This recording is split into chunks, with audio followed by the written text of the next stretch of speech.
আমরা লাস্টে কি বলেছিলাম? আয়নাইজেশন বিভব বা আয়নাইজেশন শক্তি বা আয়নাইজেশন এনথালপি। যদিও এই এনথালপিটার নাম হলো প্রথম এনথালপি, কারণ এনথালপি অনেক ভাগ আছে আমি বলেছিলাম। অর্থাৎ প্রথম এনথালপি মানে আয়নাইজেশন এনথালপি বললেই ওটা প্রথম এনথালপি ধরা। প্রথম এনথালপিটা কি? মানে যদি একটা প্রথম ইলেকট্রন বের করার জন্য যে এনথালপিটা হয়। দেখা গেল একটা, যেমন ম্যাগনেসিয়াম, আমি একটু আগে বললাম ম্যাগনেসিয়াম লাস্ট কক্ষপথে কটা আছে? দুটো। তাহলে একটা ইলেকট্রন বের করারটাকে বলবো প্রথম এনথালপি। 2 নম্বর ইলেকট্রনটা যদি বের করতে চায় সেটা হলো দ্বিতীয় এনথালপি। কেউ যদি 3 নম্বর ইলেকট্রন বের করতে চায় সেটা হলো তৃতীয় এনথালপি। এবার লক্ষ্য করো এনথালপি কি জিনিস। আমরা যদি একটু ক্লাস 9 এর বেসিক জিনিসটা দেখি যে এনথালপিটা কি জিনিস। আমরা একটা গ্যাসের চ্যাপ্টারে পড়েছিলাম যে কোন একটা গ্যাস সিস্টেমের ভিতরের কণাগুলো বা পরমাণুগুলো কি করছে? অনবরত ছোটাছুটি করে। যে সিস্টেমের কণাগুলো যত বেশি ছোটাছুটি করে তার মানে তার আন্তঃশক্তির পরিমাণ তত বেশি। দ্যাট মিন্স তার কাইনেটিক এনার্জি বা গতি শক্তি তত বেশি। আর এই যে ছোটাছুটি করে এই ধর্মটাকে বলবো আমরা এনথালপি। তাহলে এনথালপি কাকে বলবো? এনথালপি হলো একটা সিস্টেমের ধর্ম, যে ধর্মের জন্য সিস্টেমের পরমাণুগুলো এদিকে ওদিকে ছোটাছুটি করে।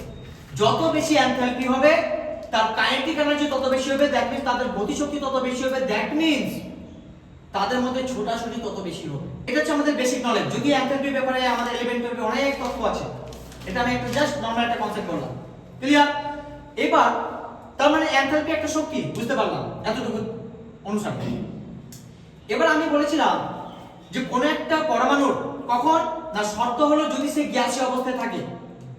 ফার্স্ট শর্ত যখন শুধু একা থাকবে, অর্থাৎ এখান থেকে শুধুমাত্র আমি অক্সিজেনকে বেছে নিলাম, অর্থাৎ এই একা হয়ে গেল। আর কি? যখন এই গ্যাসীয় অবস্থায় থাকবে। এই দুটো শর্ত বানাতে হবে।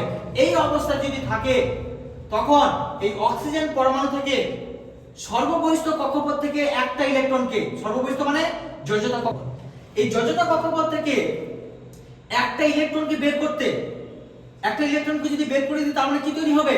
একক ধনাত্মক চার্জ তৈরি হবে, হবে না?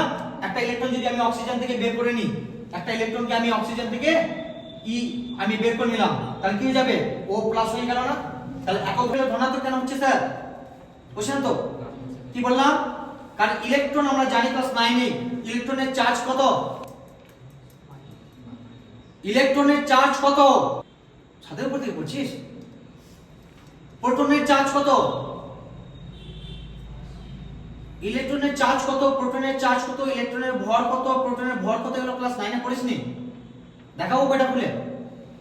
পড়াশোনা করছিস তো? আরে অসম্ভব রেজাল্ট করা। একটা ইলেকট্রনের চার্জ বলতে পারছিস না?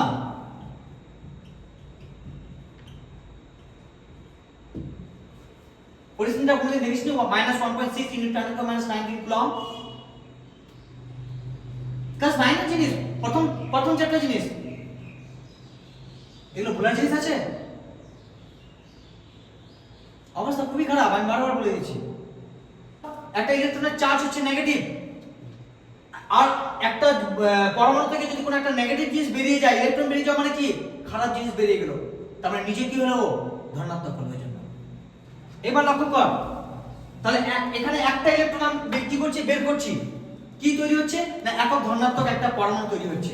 এই বের করা এমনি এমনিতে বের হবে না, তার জন্য আমাকে কি করতে হবে? আমাকে শক্তি দিতে হবে। আমি এই যে মৃদু পরিমাণ শক্তি অ্যাপ্লাই করব, এই মৃদু পরিমাণ শক্তিকে বলবো আমরা কি? ওই পরমাণুটার আয়নাইজেশন শক্তি।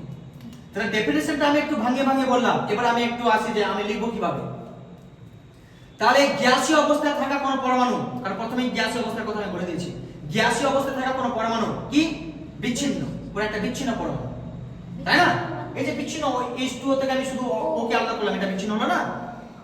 তাহলে গ্যাসীয় অবস্থায় থাকা কোন বিচ্ছিন্ন পরমাণু থেকে, কোথা থেকে না সবথেকে আলাদাভাবে থাকা অবস্থায় কিংবা যোজ্যতা কক্ষপথ থেকে একটা ইলেকট্রনকে বের করতে তথা একক ধনাত্মক চার্জ তৈরি করতে যে সর্বনিম্ন শক্তির প্রয়োজন হয় বা দরকার হয় বা লাগে, সেই সর্বনিম্ন শক্তিটাকে ওই পরমাণু, যার কথা বলছি, ওই পরমাণুর আয়নাইজেশন শক্তি বা আয়নাইজেশন বিভব। ইলেকট্রন আসক্তি পাবে না, একটু লিখে নেবেন। ইলেকট্রন আসক্তি কি বললাম? ইলেকট্রন আসক্তি। আগে বল আসক্তি ওয়ার্ডটা আমরা কোথায় পেয়েছি? আসক্তি ওয়ার্ডটা আমরা কোথায় অ্যাপ্লাই করি?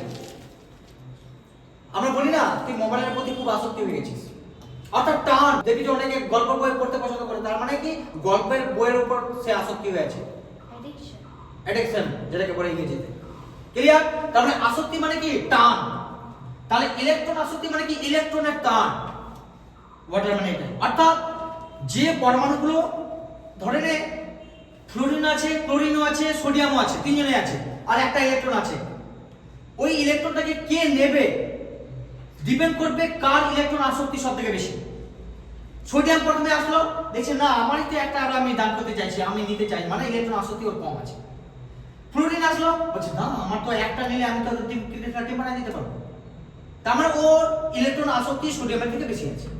যে পরমাণুর ইলেকট্রন গ্রহণ করার প্রবণতা যত বেশি, সেই পরমাণুকে বলবো ইলেকট্রন আসক্তি। এবার যদি আমি পর্যায় সারণীর বাম থেকে ডানে যাই, কি বাম থেকে ডানে যাই, তাহলে ইলেকট্রন আসক্তি বৃদ্ধি পাবে না হ্রাস পাবে? বৃদ্ধি পাবে। Very good. তাহলে বাম থেকে ডানে আমার বৃদ্ধি পাবে, তাহলে উপর থেকে নিচে কি হবে? হ্রাস পাবে। কিন্তু ব্যতিক্রম আছে, যেমন আয়নিক শক্তির ব্যতিক্রম ছিল, তেমনি ইলেকট্রন আসক্তিরও ব্যতিক্রম আছে। কিরকম ব্যতিক্রম? শ্রেণী বরাবর কি আছে? যে কোনো আমি একটা শ্রেণী নিব, কোনটা নিব?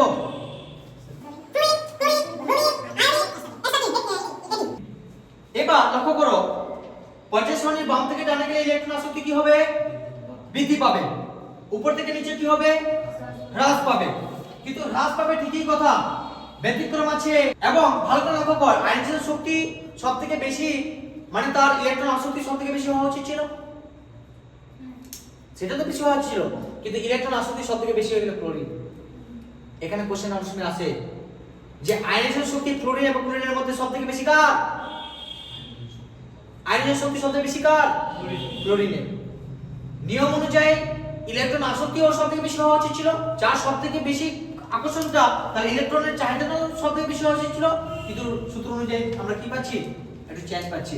তাহলে সবথেকে গোটা পর্যায় সারণীর যতগুলো মৌল আছে 118 কোনা, সবথেকে ইলেকট্রন আসক্তি সবথেকে বেশি আছে ক্লোরিনের। হওয়া উচিত ছিল ক্লোরিনের। তাহলে ইলেকট্রন গ্রহণ এনথালপি সবথেকে বেশি কার? সবথেকে বেশি কার? ক্লোরিনের। ইলেকট্রন আসক্তি সবথেকে বেশি কার? ইলেকট্রন আসক্তি ক্লোরিন। তড়িৎ ঋণাত্মকতা কি জিনিস ভালো করে বুঝো। তড়িৎ ঋণাত্মকতা হলো, ধরে নিচ্ছি আমি HCl, ভালো করে বুঝ, আগে বুঝ। HCl কি একটা যৌগ। আলটিমেট এটা যদি আমি একটু কেমিস্ট্রি ভাষায় লিখতে চাই, এরকম করে আছে, আমরা দুই একটা ক্লাস পরে গেলেই বুঝতে পারবো যে এই হাইড্রোজেনের একটা অ্যাটম আর একটা ক্লোরিনের অ্যাটম, দুটো অ্যাটমের মধ্যে একটা বন্ধন তৈরি হয়। এই বন্ধন দিয়ে দুটো পরমাণুর মধ্যে একটা কানেক্ট করে আছে, নাহলে তো একা একা থাকতো, তাই না? কেমিস্ট্রির ভাষায় বা ফিজিক্সের ভাষায় এই বন্ধনটা হলো এক প্রকার শক্তি। এমন একটা শক্তি আছে যে শক্তি থেকে দিয়ে এই হাইড্রোজেন এবং ক্লোরিন এরা একসাথে আছে, দিয়ে তৈরি হলো হাইড্রোজেন ক্লোরাইড, একটা অ্যাসিড তৈরি। বুঝতে পেরেছো?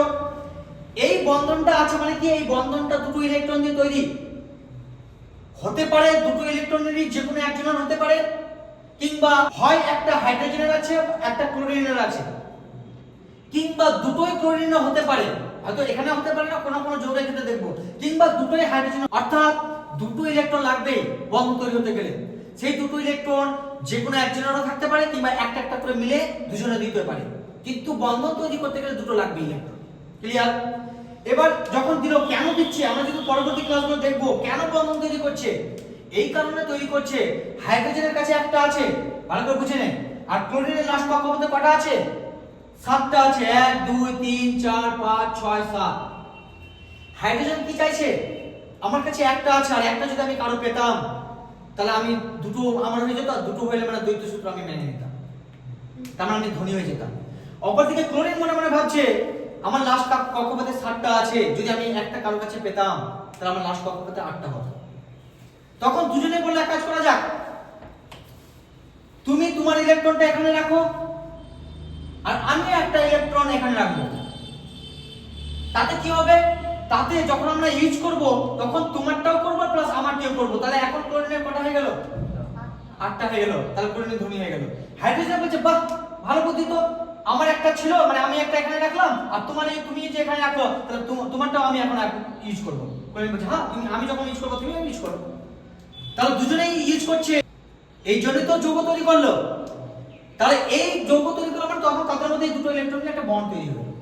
তারপরেও এই বন্ধনটা, অর্থাৎ এইচ এদিকে সিএল এদিকে, এই বন্ধনটাকে ক্লোরিনও টানছে, এই বন্ধনটাকে হাইড্রোজেনও টানছে। এই দুজনের মধ্যে এই বন্ধনটার আবার টানার কম বেশি আছে, কেউ একটু বেশি টানবে, কেউ একটু কম টানবে। যে বেশি বন্ধনটাকে টানতে চায়, যে যত বেশি বন্ধনটাকে টানতে চায়, তার তড়িৎ ঋণাত্মকতা তত বেশি। কি বললাম? যে যত বেশি এই বন্ধনটাকে টানতে চায়, তার তড়িৎ ঋণাত্মকতা তত বেশি। যদি তুমি একটু লক্ষ্য করো, পর্যায় সারণীর বাম থেকে ডানে গেলে তড়িৎ ঋণাত্মকতা বৃদ্ধি পায়, এবং খুব একটা আনন্দের বিষয়, এর কোনো ব্যতিক্রম নেই। সিমিলার, উপর থেকে নিচে তড়িৎ ঋণাত্মকতা বৃদ্ধি পাবে না হ্রাস পাবে? হ্রাস পাবে। নেক্সট এবার আসি জারণ এবং বিজারণ। তার মানে আমাকে যদি বলে জারণ প্রক্রিয়া কি, তাহলে যে প্রক্রিয়া ইলেকট্রন বর্জন করবে সেটা হচ্ছে জারণ প্রক্রিয়া। যে পরমাণুগুলো ইলেকট্রন বর্জন করতে চাইবে, যত বেশি ইলেকট্রন বর্জন করতে চাইবে, তার বিজারণ ধর্ম বা বিজারণ ক্ষমতা বা বিজারণ দ্রব্য তত বেশি, তথা জারণ প্রক্রিয়া তত বেশি। প্রক্রিয়া বললে শুধু জারণ, যখন ধর্ম ক্ষমতাই বলবো তখন হয়ে গেল বিজারণ, একই ওয়ার্ডটা। সিমিলার, প্রক্রিয়া হচ্ছে জারণ, কিন্তু যখন এই জারণ প্রক্রিয়া যে ঘটাবে ভালো, তার নামটা হয়ে গেল বিজারণ দ্রব্য বা ক্ষমতা বা দ্রব্য। তাহলে পর্যায় সারণীর বাম থেকে ডানে জারণ প্রক্রিয়া বৃদ্ধি পাবে না হ্রাস পাবে পরমাণুগুলোর? জারণ প্রক্রিয়া কি বললাম? ইলেকট্রন বর্জন। ভালো করে লক্ষ্য কর, সোডিয়াম এদিকে চলে যায় ক্লোরিন। সোডিয়াম ইলেকট্রন সহজে দান করবে, বর্জন করবে না? ক্লোরিন সহজে ইলেকট্রন বর্জন করবে। সোডিয়াম, তাহলে সোডিয়াম ক্লোরিনের মধ্যে সবথেকে ভালো জারণ প্রক্রিয়া কে ঘটাতে চাইবে? সোডিয়াম। তার মানে পর্যায় সারণীর বাম থেকে ডানে গেলে জারণ প্রক্রিয়া হ্রাস পায়। বুঝতে পারলে কি? বুঝতে পারলে জারণ প্রক্রিয়া হ্রাস পায়, তথা বিজারণ ধর্ম হ্রাস পায়, তথা ক্ষমতা হ্রাস পায়, তথা দ্রব্য বিজারণ দ্রব্য হ্রাস পায়। সিমিলার, বিজারণ প্রক্রিয়া কিংবা এখন কি হয়ে গেল? জারণ ধর্ম, ভেরি গুড, কিংবা জারণ ক্ষমতা কিংবা দ্রব্য, এটা মানে হচ্ছে ইলেকট্রন গ্রহণ। এবার লক্ষ্য কর, পর্যায় সারণী বাম থেকে ডানে গেলে ইলেকট্রন গ্রহণ প্রবণতা বাড়ে না কমে? বাড়ে। ক্লোরিন গ্রহণ করতে চাইছে, এদিকে আর দান করতে চাইছে, তাহলে বাড়ে। তাহলে পর্যায় সারণী বাম থেকে ডানে গেলে বিজারণ প্রক্রিয়া বৃদ্ধি পায় না হ্রাস পায়? বিজারণ প্রক্রিয়া, বিজারণ প্রক্রিয়া, বিজারণ প্রক্রিয়া মানে কি? ইলেকট্রন